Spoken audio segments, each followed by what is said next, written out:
Olá, sou Elton Fleck da Silveira, analista da Embrapa Mandioca e Fruticultura. Nossa próxima aula, a última deste módulo, tem como tema a irrigação do maracujazeiro.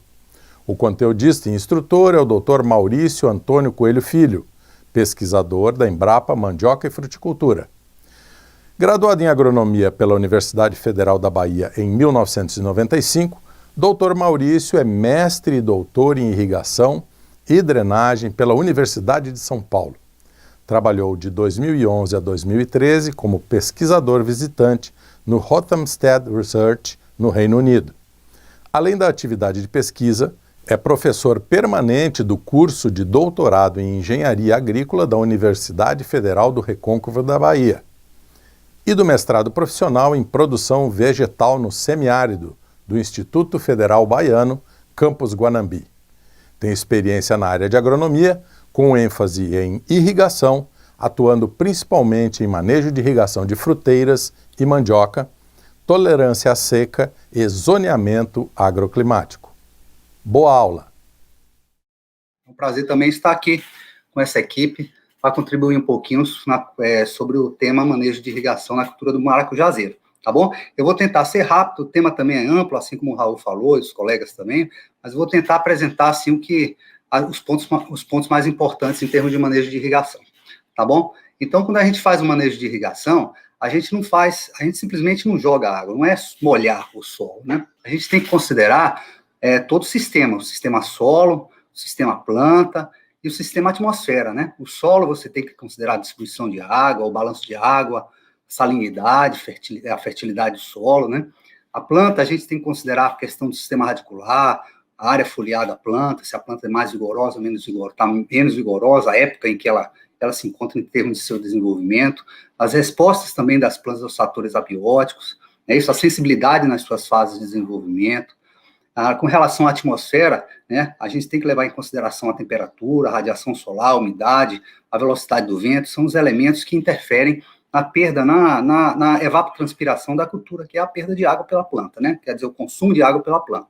Outra coisa que afeta também o próprio manejo de irrigação é o método de irrigação, né? Então, vocês têm métodos localizados, né? Gotejamento, microaspersão, que distribuem águas diferentemente no solo. Isso implica em armazenamentos diferentes, disponibilidade diferente de água no solo para a planta, e isso implica também em variações em termos de manejo. O manejo tem que se adequar a essa condição. E o próprio manejo de irrigação também, ele afeta a disponibilidade de água e a evapotranspiração. Então, a gente tem turno de rega, você pode aplicar um déficit controlado, e isso afeta também a evapotranspiração. Ou seja, a gente tem que ter um conhecimento integrado de tudo para a gente fazer um manejo correto, e como o Raul falou, a gente tem que, na verdade, adequar o nosso manejo à situação local, né? Se está sendo feito um bom manejo de solo, provavelmente você vai ter uma resiliência maior em termos da cultura, né, permitindo que talvez um turno um pouquinho mais flexível, né? Se o seu solo é mais arenoso, aí você vai ter que ter um manejo menos flexível, justamente para atender às necessidades da planta. Em relação ao clima, vou passando rápido aqui, pessoal, a gente tem também que considerar as diferenças características das regiões, né? Então, aqui eu mostrei assim, tentei pincelar alguns balanços hídricos climatológicos de várias regiões do Brasil. Então, as necessidades de água, elas variam em função da época do ano e em função de cada localidade, né? Se a gente pegar, por exemplo, essa região aqui do Piauí, esse primeiro balanço aqui do lado direito, canto superior, você vê que o segundo semestre seria o ponto em que a demanda aumenta, né? Se a gente pegar que o balanço fica negativo, ou seja, não tem chuvas, né? Quando você pega esse outro aqui embaixo, na região sul, aí você já tem uma condição diferenciada, né? O balanço fica um pouquinho mais negativo no início do ano. Enfim, você tem a variabilidade climática, então não existe uma regra para manejo de água. O manejo de água tem que seguir a disponibilidade de água no solo e as chuvas que são, na verdade, promovidas, ou seja, o balanço ela é dependente das chuvas da região, das estações típicas de cada região. Quando você fala em ajuste de irrigação, a gente tem que levar em consideração, além da parte climática da região, a gente tem que levar em consideração a planta, né? Então, você tem que saber qual é a cultura, se ela é arbórea, herbácea, quais são as variedades, né? Qual a sensibilidade da cultura ao déficit hídrico, né? como que ela responde à irrigação em termos de função de produção, quanto que ela produz por unidade de água aplicada, né? A gente tem que levar em consideração também qual fase que se encontra, se é crescimento, floração, frutificação, que vai dar uma maior ou menor sensibilidade da planta e também uma maior ou menor flexibilidade ao manejo de água, né? Então, o ajuste da irrigação tem que levar em consideração a planta. De maneira geral, o que ocorre em termos de evapotranspiração, de demanda de água da cultura? Geralmente, quando a cultura é implantada, ela tem pouca massa foliar, pouca superfície foliar. Então, a demanda de água é pequena para a planta, mas isso não quer dizer que ela não é sensível. Ela é sensível, se faltar água, ela deixa de crescer.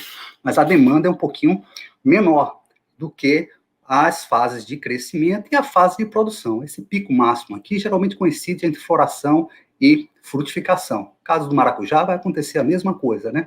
Fase inicial, de desenvolvimento inicial, pouca superfície foliar, demanda menor, depois ela vai crescendo com o crescimento da planta até atingir o máximo. Depois ela entra no ciclo de diminuição, após a fase de grande produção, e se tiver um outro ciclo, você vai ter um crescimento de novo de massa foliar e provavelmente o IUKC, ou seja, a demanda aumentando também na outra fase produtiva, na segunda fase produtiva, né? Então, esse exemplo anterior foi um exemplo típico de modelo para qualquer planta. Esse aqui já é um resultado do maracujá, que eles se adequam muito bem ao que a gente mostrou anteriormente, né? Crescimento lento, acelerado inicialmente, até um pico, né? E a gente poderia construir, por exemplo, essas retas aí, mostrando o modelo conforme foi aplicado anteriormente, né? Então, essas são tipicamente as necessidades da cultura do maracujazeiro. Se a gente pegar esses valores de necessidades, ou seja, escassez, né, da planta, e colocar, por exemplo, em relação à evapotranspiração da cultura, né, a gente vai ter valores de evapotranspirações elevados. Vamos supor, se você plantou numa época um pouquinho mais quente, a evapotranspiração vai estar elevada, mas mesmo assim a evapotranspiração da cultura ainda vai estar crescendo até o máximo em que ela vai se igualar com a evapotranspiração, no caso de referência. A evapotranspiração de referência é como se na verdade, teoricamente, a evapotranspiração de um gramado, né? Então, a grama evapotranspira mais do que, por exemplo, o maracujazeiro nas fases iniciais de desenvolvimento, até o momento que ela se iguala, ou seja, na fase de produção, a tendência é o maracujazeiro evapotranspirar semelhantemente a uma cultura que cobre completamente o terreno, uma determinada altura, sem estresse hídrico, né? Então, esse aqui é uma curva também de demanda de água, de KC, de coeficiente de cultura, que é a relação entre a evapotranspiração da cultura e a evapotranspiração de referência, né, do maracujazeiro, um outro estudo, né? Então, no início de plantio, a evapotranspiração é baixa, ou seja, a relação entre a evapotranspiração da cultura do maracujá e a evapotranspiração da grama, ela é menor que 1. É menor que 1, ou seja, a cultura do maracujá, ela evapotranspira menos do que a gramada. Depois que a planta começa a crescer, ela chega a um valor de ponto máximo, que nesse caso aqui ficou em torno de 1,2, né? 1,2, ou seja, 20%, de 10% a 20% a mais do que o gramado, né? E depois ele entra naquele ciclo, no segundo ciclo, cresce de novo e atinge esse ponto também de máximo, né? Então, a fase produtiva, o maracujá, ele tem uma evapotranspiração em torno de 10% a 20% a mais do que a grama, né? A evapotranspiração da grama é aquela que a gente obtém por meio de uma estação meteorológica, por exemplo, né? Quando a gente pega aquele valor de evapotranspiração, é evapotranspiração do gramado, e não a evapotranspiração da nossa cultura. A gente precisa corrigir, né? Então, basicamente é isso. Então, transformando aquele gráfico anterior em tabela, a gente teria basicamente isso aqui, ó, valores de KC, ou seja, a relação entre a evapotranspiração da cultura e a evapotranspiração da cultura e a evapotranspiração de referência, seria do gramado, em torno de 0,6, né, até 70 dias, crescendo até mais ou menos 1,2, 132 a 200 dias, e depois reduzindo um pouquinho. Ou seja, a fase máxima demanda vai ser entre 130 e 250 dias, tá bom? Então, só para a gente ter uma ideia, assim, o que é que acontece em termos de lâmina de água, fazendo um cálculo bem básico, né? Então, se a evapotranspiração da cultura é a evapotranspiração de referência vezes o KC, se na minha estação meteorológica, minha medida foi de 4 milímetros, ou seja, a minha demanda hoje de água, da atmosfera foi 4 milímetros, né? eu estou na fase 2, que seria essa aqui. Se eu estou na fase 2, a minha planta de maracujá consome 60% da evapotranspiração de referência. Então, eu vou multiplicar 0,62 vezes 4, vai dar um valor de 2,48 milímetros. Essa, teoricamente, seria a nossa lâmina de irrigação para esse dia, se a gente irrigasse diariamente, tá certo? Se a gente irrigasse com um turno maior, a gente teria que acumular as evapotranspirações entre duas irrigações, né? Vamos supor, 2 dias, se fosse, no caso, 4 milímetros também, a evapotranspiração de referência, daria 8 milímetros, que multiplicado por 0,6 daria um outro valor em termos de evapotranspiração da cultura. Isso em termos de, para esse cálculo, em termos de litros planta, daria aproximadamente 11 litros planta, tá bom? Isso considerando a irrigação por microaspersão, que molha uma quantidade, uma superfície maior de solo, comparado, por exemplo, ao gotejamento, e menos do que a aspersão. Bom, como que esses estudos acontecem? A partir de básico, de trabalhos de pesquisa. Então, isso aí, o cálculo do KC, na verdade, a gente vai obter, o valor do KC, a gente vai obter de tabelas de livros de irrigação, né? A parte da pesquisa, uma parte mais elaborada, é feita dentro das unidades de pesquisa para justamente obter aqueles valores. Isso aqui é um exemplo de um lisímetro de pesagem, em que a planta foi colocada numa balança, né? Então, a gente registra, por exemplo, quantidade de água que saiu entre em ciclos de secamento do solo e transforma isso em evapotranspiração. Então, os estudos básicos que dão valores aos coeficientes de cultivo e a evapotranspiração da cultura são com base nessas balanças, né, que são instaladas em campo. Só para exemplificar. Em termos de planta, outra coisa que a gente tem que observar muito, e é muito importante também, seria a distribuição do sistema radicular. Quanto mais distribuído o sistema radicular, mais volume de solo ocupado, maior é a capacidade de armazenamento, né, de água, maior a disponibilidade de água para a cultura, né? A cultura do maracujá, geralmente, ela tem um sistema radicular em aproximadamente 80%, 90% do sistema radicular a 60, 70 centímetros de profundidade. Então, esse valor de 60, 50, 70 seria o valor, mais ou menos, um valor que a gente pode adotar como sendo profundidade efetiva do sistema radicular do maracujazeiro, né? Isso aqui tem variações. Por que tem variações aqui de uma linha para outra? Em função do manejo utilizado. Nesse caso aqui foi manejo de nutrientes. Então, isso implicou em diferenciações de aprofundamento do sistema radicular. Assim como também diferenciou a distância do sistema radicular em relação ao tronco da planta. Em relação ao tronco da planta, o maracujazeiro, ele geralmente, o sistema radicular, 90%, vai até mais ou menos 70 centímetros. Então, a caixa de uso a caixa d'água, por exemplo, de solo, na verdade, do maracujazeiro seria de 0,7, 1,4 de diâmetro, né, vezes 0,5 a 0,7 de profundidade. Né? Então, quando a gente calcula a capacidade de armazenamento de água no solo, tem que ser calculado em função desse volume de solo, né, dessa caixa, né, disponível, né? E aí é importante a gente se levar em consideração, então, planta e solo, né? A planta eu já falei anteriormente, seria aquela caixa, o volume de solo explorado. E o solo interfere como?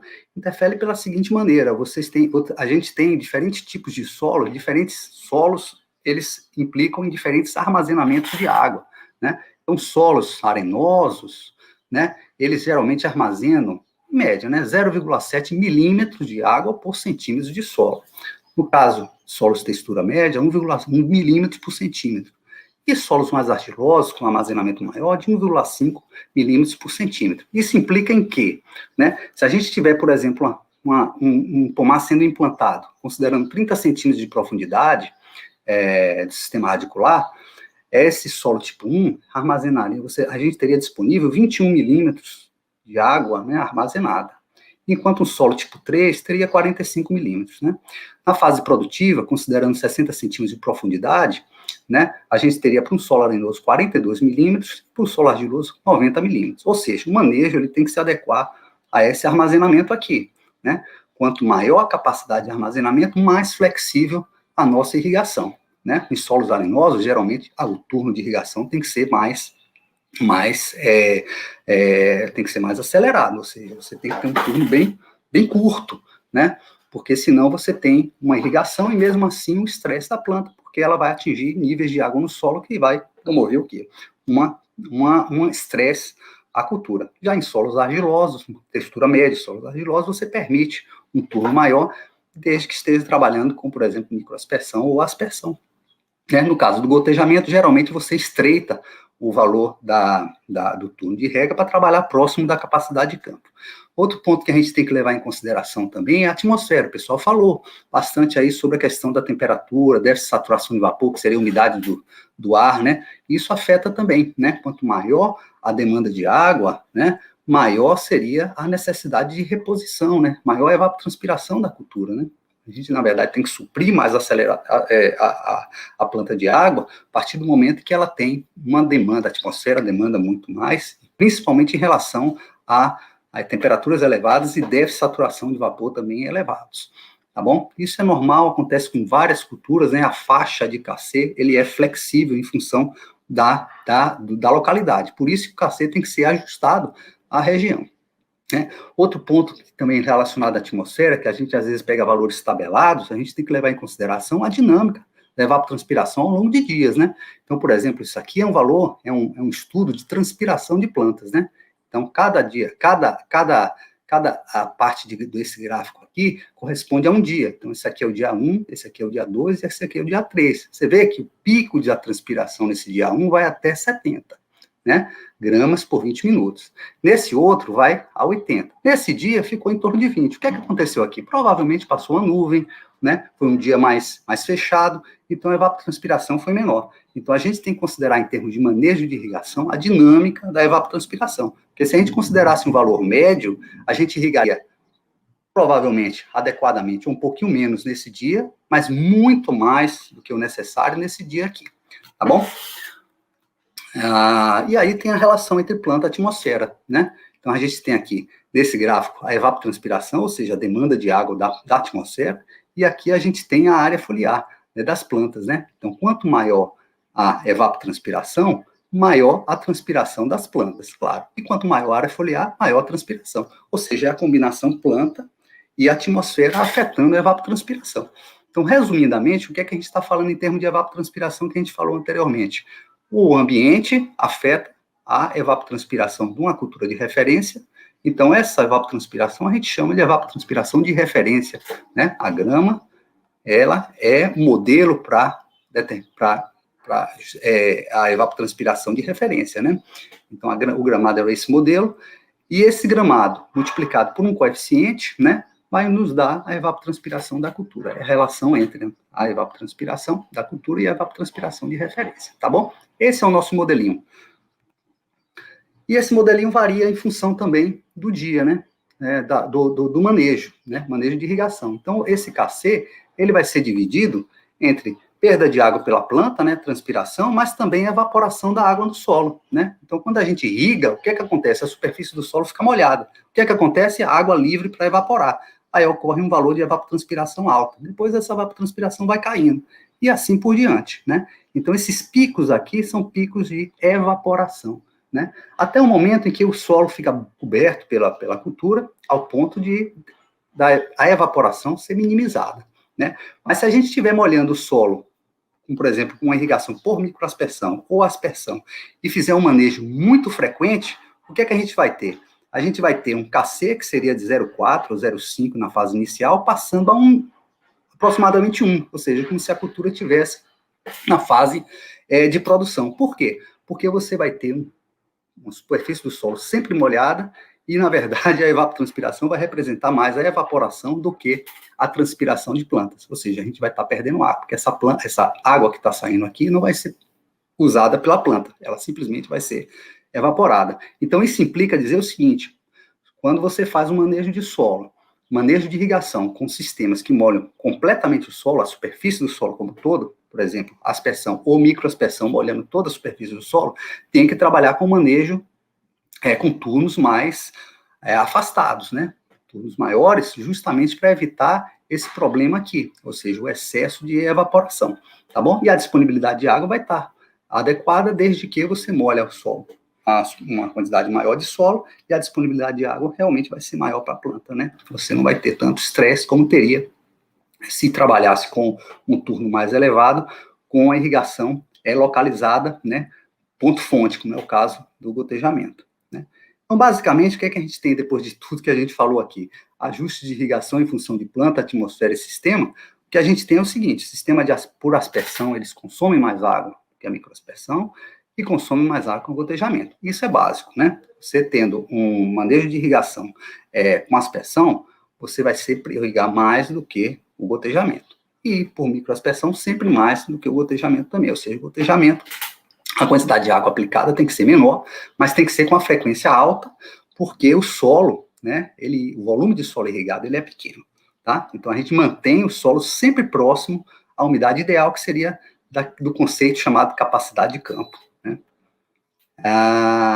Então, pessoal, o que a gente tem aqui é o seguinte: irrigação, evapotranspiração da cultura. Quando a gente considera a aspersão, a gente simplesmente multiplica pelo aquele nosso KC. Evapotranspiração vezes os KC vai dar a evapotranspiração de referência. A nossa evapotranspiração da cultura, que seria o nosso caso, o maracujá. No caso da irrigação localizada, a gente não tem o KC puro, a gente tem que corrigir esse KC em função justamente de você localizar a irrigação, né? Eu dou sempre o exemplo, né? Se a gente irrigar um vaso de planta, você não vai irrigar o quintal todo e para molhar o vaso de planta, né? Você vai molhar localizado no vaso, né? Então, você está reduzindo a quantidade de água aplicada para atender aquele vaso, né? É o que a gente vai fazer aqui. Na verdade, reduzir a quantidade de água para atender ao volume de solo que foi irrigado pelo gotejamento, né? Pelos gotejadores, tá bom? Então, a gente tem uma correção de irrigação. E o que é que representa essa correção em termos práticos? É bem interessante esse exemplo, porque o coeficiente de localização também é um dos parâmetros que são difíceis de determinar em nível de manejo de irrigação. Mas vamos dar um exemplo aqui. Vamos supor que a nossa cultura está no campo e ela está já na fase de produção, em que o KC é em torno de 1,1, né? Ou seja, máxima produção, né? Fase de produção. Se a nossa evapotranspiração da cultura é 5, e o nosso KC é 1,1, e a gente desconsiderou o valor de KL, coeficiente de localização, ou seja, considerou o coeficiente de localização como se fosse a aspersão, a gente teria uma evapotranspiração de 5,5 milímetros nesse dia. Se a gente considerar 70% da área, ou seja, que foi irrigada por microaspersão, por exemplo, como parâmetro para determinação do coeficiente de localização, a gente teria um valor de 3,85 milímetros, ou seja, uma diferença de 1,65 milímetros por dia de irrigação. O que é que isso representa em termos de volume de água? Representa 16,5 metros cúbicos de água por hectare, ou seja, 16.500 litros por hectare de água. Então, a gente tem que tomar muito cuidado quando a gente trabalha com irrigação, porque 1 milímetro é muito. 1 milímetro são 10 mil litros de água por hectare que a gente vai irrigar, ou a mais, ou a menos, dependendo do manejo que está sendo aplicado. Então, esse que é o impacto do coeficiente de localização, né? Esse coeficiente de localização aqui, que foi desconsiderado nessa irrigação, que deveria ser considerado, por exemplo, deu um impacto de 16.500 litros de água por hectare, né? A outra coisa interessante em termos de manejo de irrigação é que você tendo frequências diferenciadas, você tem também aprofundamento, né, de sistema radicular diferenciado, né? Então, quando a gente faz uma flexibilização maior da irrigação, ou seja, turnos mais elevados, a gente tem também um ajuste da planta, né, a esse manejo de irrigação, com um desenvolvimento maior do sistema radicular. A partir do momento que a gente irriga frequentemente, você tem um sistema radicular mais localizado, menos profundo nesse caso, né? Então, esse resultado aqui mostra exatamente isso aqui, tá bom? Passando rápido, pessoal.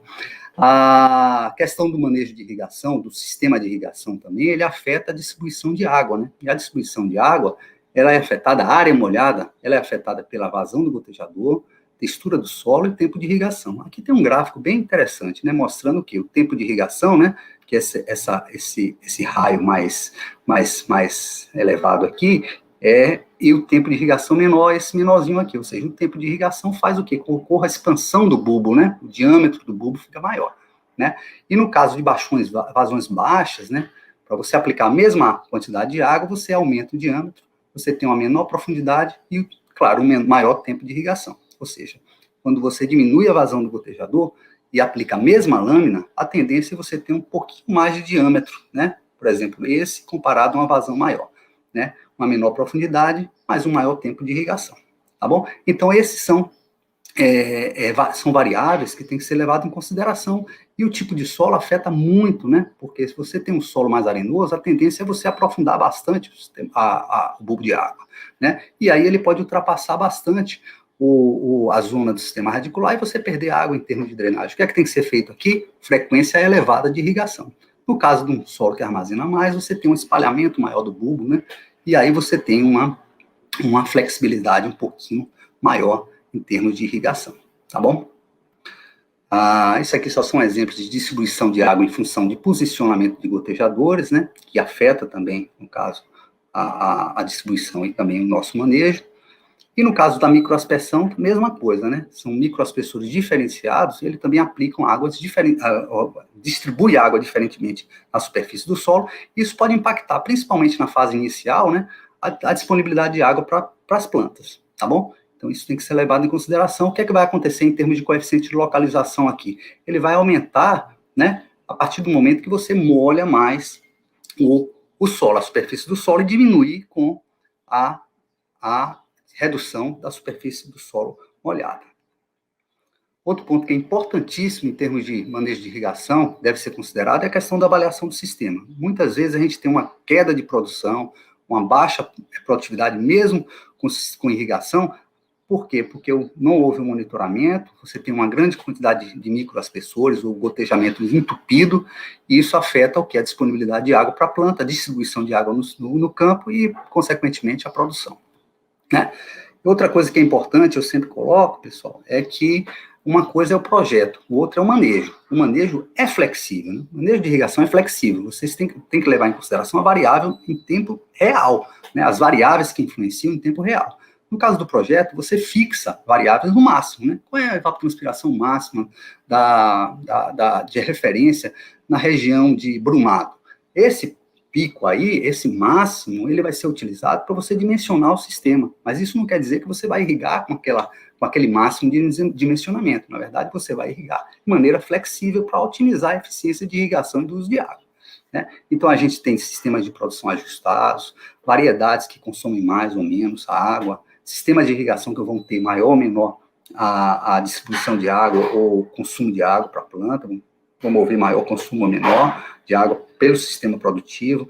Temos que fazer um monitoramento para aumentar a eficiência, avaliação do sistema, manejo do solo, porque o solo também ele afeta a disponibilidade de água, né? Foi falado bastante em termos de matéria orgânica, né? E matéria orgânica ele tem uma contribuição em termos de armazenamento, aumentando a resiliência da planta, e irrigações também com déficit, né? Isso aí vai implicar o quê? Em eficiência de uso de água, porque a produtividade dividido pela lâmina aplicada, né?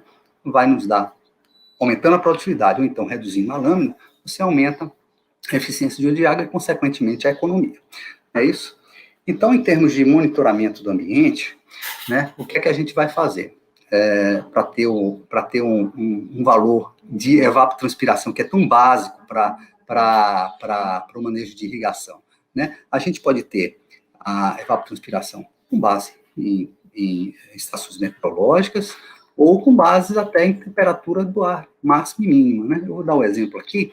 As estações meteorológicas automáticas disponíveis hoje, né, elas, na verdade, transformam esse modelo, que tem radiação solar, temperatura, umidade relativa e vento dentro desse modelo, né, e calculam a evapotranspiração de referência. Mas se a gente não quer, a evapotranspiração é calculada com base nessa equação aqui, né? Mas se a gente não tiver, por exemplo, a evapotranspiração de referência com a estação meteorológica, a própria temperatura máxima e mínima, que vem justamente de um termômetro máxima e mínima, ela pode ser usada como referência, utilizando modelos climatológicos, por exemplo, né, mais simplificados, por exemplo, de Hargreaves Samani, é um modelo que é utilizado bastante no semiárido, né? Ele usa o quê? Temperatura máxima, temperatura mínima, e na tabela a gente encontra a radiação no topo da atmosfera em milímetros dia, né?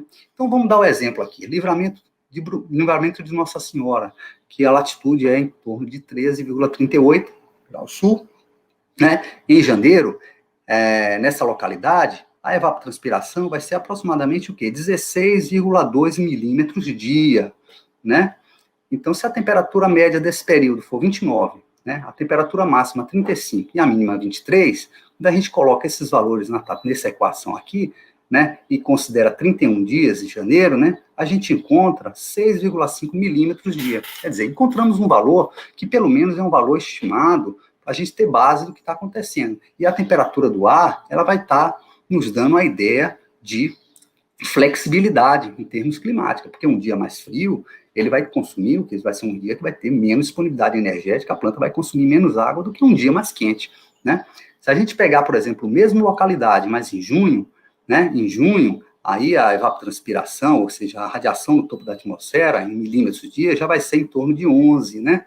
Então, temperatura um pouco menor, máxima menor também, mínima menor. Quando a gente joga na equação, ela vai dar aproximadamente no mês de 30 dias, 104 milímetros no mês, ou seja, 3,35 milímetros dia. Ou seja, uma diferença grande em termos de evapotranspiração de referência, que seria a evapotranspiração do gramado, que depois tem que ser corrigida para a evapotranspiração da cultura, tá bom? Então, essa é uma maneira de você, do produtor também, conseguir calcular de maneira simplificada a evapotranspiração e não ficar exclusivamente dependente de evapotranspirações advindas de estações meteorológicas automáticas. Quando tiver essa estação, ótimo, né? Porque o valor realmente é mais preciso, né?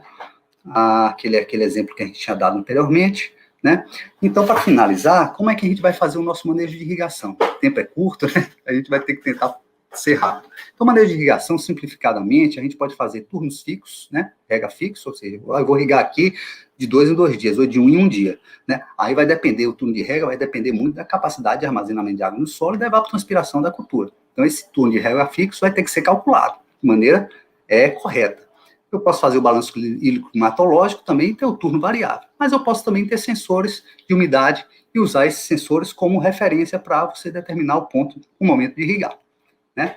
Aí a gente tem que entrar em alguns conceitos, né? O que é água disponível, né? Considerando os conceitos de capacidade de campo e pontos de múltipla permanente, entender ser o solo um reservatório, como eu falei anteriormente, para as plantas, pode expressar a quantidade de água disponível para uma dada profundidade correspondente à profundidade efetiva do sistema radicular da cultura. Ou seja, como eu dei o exemplo anteriormente, em função da profundidade, você tem uma capacidade de armazenamento de água que vai depender da capacidade de campo e do ponto de múltipla permanente. Quando a gente pega, levando em consideração o solo como reservatório, né, fazendo essa analogia, a gente teria o limite superior do solo, né, que seria o solo, a capacidade de campo, o limite inferior, que seria o ponto de múltipla permanente, e isso aqui é representando um armazenamento total entre esses dois limites, né? Então, essa tabela resume bastante os tipos de solo, né? Solos de textura arenosa a mais argilosa, né? E os valores típicos de capacidade de campo. Esses valores são tabelados aqui, são exemplos, mas o certo é realmente coletar uma amostra de solo, mandar para o laboratório de física, né? Essas amostras são coletadas, são amostras indeformadas, geralmente, apesar de que o laboratório hoje faz também algumas análises com amostras deformadas, desde que se conheça também o valor da densidade do solo, e o laboratório vai te dar exatamente o que é que tem, como que o seu solo se comporta em termos de capacidade de campo e pontos de múltipla permanente. Mas esses são exemplos, né, em função das características, né, de textura do solo. Então, o solo arenoso, ele armazena geralmente 8% de água, né? Ele tem uma capacidade de campo em torno de 12% e o ponto de murcho em torno de 4%. Já o solo argiloso, né, ele tem uma capacidade de campo em torno de 34%, e o ponto de murcho em torno de 39, um armazenamento muito maior, né? O solo textura média também tem um armazenamento muito maior do que esses outros solos, né? Até mais argilosos, não é isso? Então, o que acontece? Capacidade de campo, ou seja, a nossa CAD seria o ponto de capacidade de campo menos o ponto de murcha multiplicado pela profundidade, né? Então, para um solo arenoso, pegando esse exemplo que está na tabela, 0,12 menos 0,5, né? Vezes 10, vai me dar o quê? 0,7 milímetros por centímetro. E o solo argiloso, também com valores da tabela, em torno de 1,5 por milímetro, como eu mostrei anteriormente. Então, a gente bota aqui solo tipo 1, 2 e 3, como sendo esses 3 tipos, solos típicos. Claro que a textura vai variar, vai ser variável, de forma contínua. Não vai ser esses valores exatamente os que estão aqui, mas são valores sugestivos, na verdade, quando a gente não tem nenhum tipo de informação. Então, o que acontece? A gente tem que levar em consideração também no manejo de irrigação um outro conceito, que seria água facilmente disponível. A gente não vai esperar que o solo esgote toda a quantidade de água para voltar a irrigar. Não, a gente vai voltar a irrigar a partir do momento que o solo consome a quantidade de água e essa água extraída pela planta, ela não impacte na produção, ou seja, que a planta não se estresse né, mesmo com uma quantidade de água sendo utilizada. Ou seja, a água facilmente disponível corresponde a uma reserva de água disponível que pode ser consumida sem as plantas exercerem um esforço excessivo, ou seja, não sofrendo com déficit hídrico, né, não sofrendo estresse, tá certo? Então, esse é um outro conceito que tem que ser utilizado, principalmente é utilizado em irrigação por aspersão, e irrigação pode ser usado também para irrigação por microaspersão, né? No caso da irrigação por gotejamento, geralmente se irriga para o maracujazeiro com solo muito próximo da capacidade de campo. Então, a gente teria o quê? Um limite crítico, que seria esse aqui, é o real que a gente tem que usar para o manejo de irrigação. Essa parte aqui de baixo, a água está disponível, mas a planta, ao usar essa água, somente essa disponível, ela teria o quê? Ou utilizaria, mas com um estresse, né? Um estresse embutido. Então, esse limite crítico seria a hora de irrigar, tá bom? Então, só para vocês terem uma ideia, existem tabelas, diversas tabelas que mostram o valor, o fator de disponibilidade de água, que seria esse F, né? O quanto que a gente multiplica em termos de... o quanto que a gente vai multiplicar pela CAD para ter o valor de armazenamento da água facilmente disponível, né? Então, esses valores são tabelados para o maracujá, como é uma cultura sensível em termos de manejo de irrigação, e o manejo de irrigação é geralmente feito por gotejamento e microaspersão, requer uma frequência um pouco maior, se utiliza em torno de 0,3, 0,25 como fator de disponibilidade de água. Ou seja, se você tiver 100 milímetros disponível, na verdade, a água facilmente disponível vai ser 30, ou então 25, né? Reduz bastante. A partir do momento que consome mais do que isso, a planta entra em estresse. Só para dar um exemplo, né? O turno de rega fixo, né? A gente poderia calcular em função das características do solo e do clima da região e da cultura, né? As frequências de irrigação são fixas, tomando como base lâminas e evapotranspiração da cultura acumulada entre dois eventos de irrigação, né? Disponibilidade de água, facilmente disponível para as culturas também. Os turnos geralmente são diários, em solos arenosos, e culturas de ciclo curto, quando irrigados por gotejamento e em clima semiárido, principalmente em épocas também de produção, no caso do maracujá. São permitidos turnos maiores para a microaspersão e superiores para a aspersão, né? A aspersão no maracujazeiro tem que ser evidenciado que o maracujazeiro ele não pode ser irrigado no momento da floração, da abertura da floral, ou no momento da polinização e da floração, não pode ser molhado as flores justamente por conta da abertura floral, justamente por conta dos esporos, né? Na verdade, você pode estourar os grãos de pólen e você diminuir bastante a eficiência, no caso da polinização. Então, geralmente, você se trabalha com aspersão, ou então com a microaspersão que molha a superfície do foliar, mesmo que parcialmente, mas que podem atingir flores, é melhor molhar antes da abertura floral, né? Então, um exemplo aqui de irrigação bem básico para a cultura do maracujá, considerando profundidades 50 centímetros do sistema radicular, KC em torno de 1, e a fração de disponibilidade de 30%, não é isso? Para cálculo da fração de água disponível, água facilmente disponível, a evapotranspiração diária de 5, solo tipo 2, 1,1 milímetro por centímetro, e irrigando toda a superfície do solo, ou aspersão ou microaspersão. Para a gente calcular o turno máximo, quantos dias a gente tem que deixar em termos de turno para essa condição que a gente está trabalhando, né? A gente calcula a CAD, a capacidade de água disponível seria 1,1 milímetros por centímetro vezes 50, daria 55 milímetros de água disponível. A água facilmente disponível seria 30% desse valor, daria 16, e a evapotranspiração diária, vamos supor que seja de 5 milímetros, né? Ela daria 5,2 milímetros dia. Se a gente dividir esse valor aqui por 5 milímetros, vai dar aproximadamente 3 dias. 3 dias seria o turno máximo permitido para a gente não ter uma cultura estressada, mesmo irrigando, tá certo? Então, isso aqui é um exemplo de como calcular o turno de irrigação para uma condição de microaspersão, né? Para uma condição que você reduz mais a quantidade de água disponível para a planta, ou seja, reduz a área molhada em torno de 70% do valor, nesse caso aqui, para a cultura do maracujá, espaçada em 4 por 1,5, ou seja, 6 metros quadrados.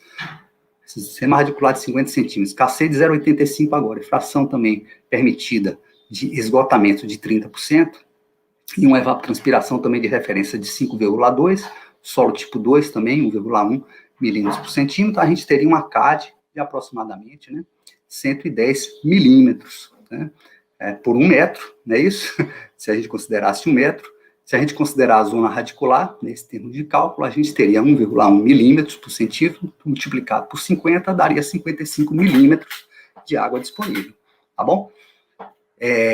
Nesse período não choveu, né? Então a gente teve só evapotranspiração da cultura.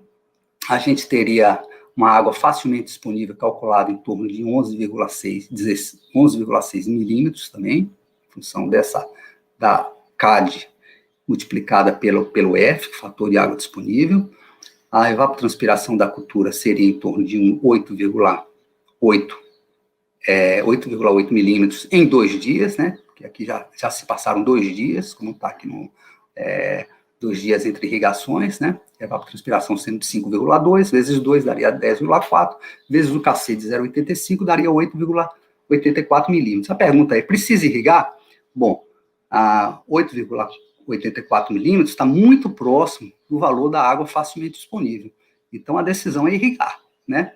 Agora, se o ETC fosse de 4, provavelmente esse valor ficaria abaixo, bem abaixo, né? Aí quase metade do valor da água facilmente disponível, a gente poderia tomar a decisão de não irrigar, por conta da disponibilidade de água ainda está adequada para a planta, sem necessidade de reposição. Então, isso aqui seria o turno, o balanço hidroclimatológico para irrigação localizada, com um turno flexível, na verdade, um turno de irrigação que iria depender da evapotranspiração diária, né, e do seu tipo de solo também, armazenamento de solo, né.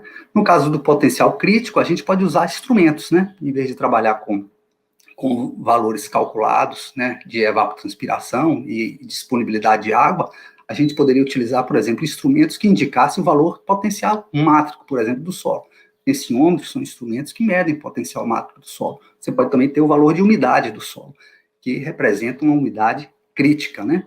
Mas, geralmente, a gente trabalha com valores de potenciais mátricos que são valores expresso a energia do sistema, né? É um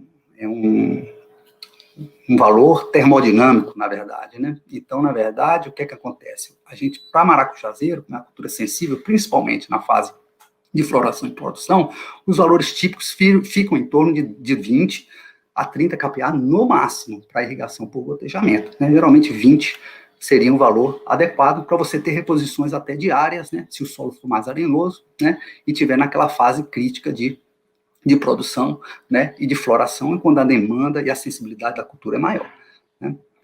Então, esses são exemplos de instrumentos, tensiômetros, que medem diretamente a potencial da água, mas a gente pode usar, por exemplo, também o manejo de irrigação com cápsulas porosas, né?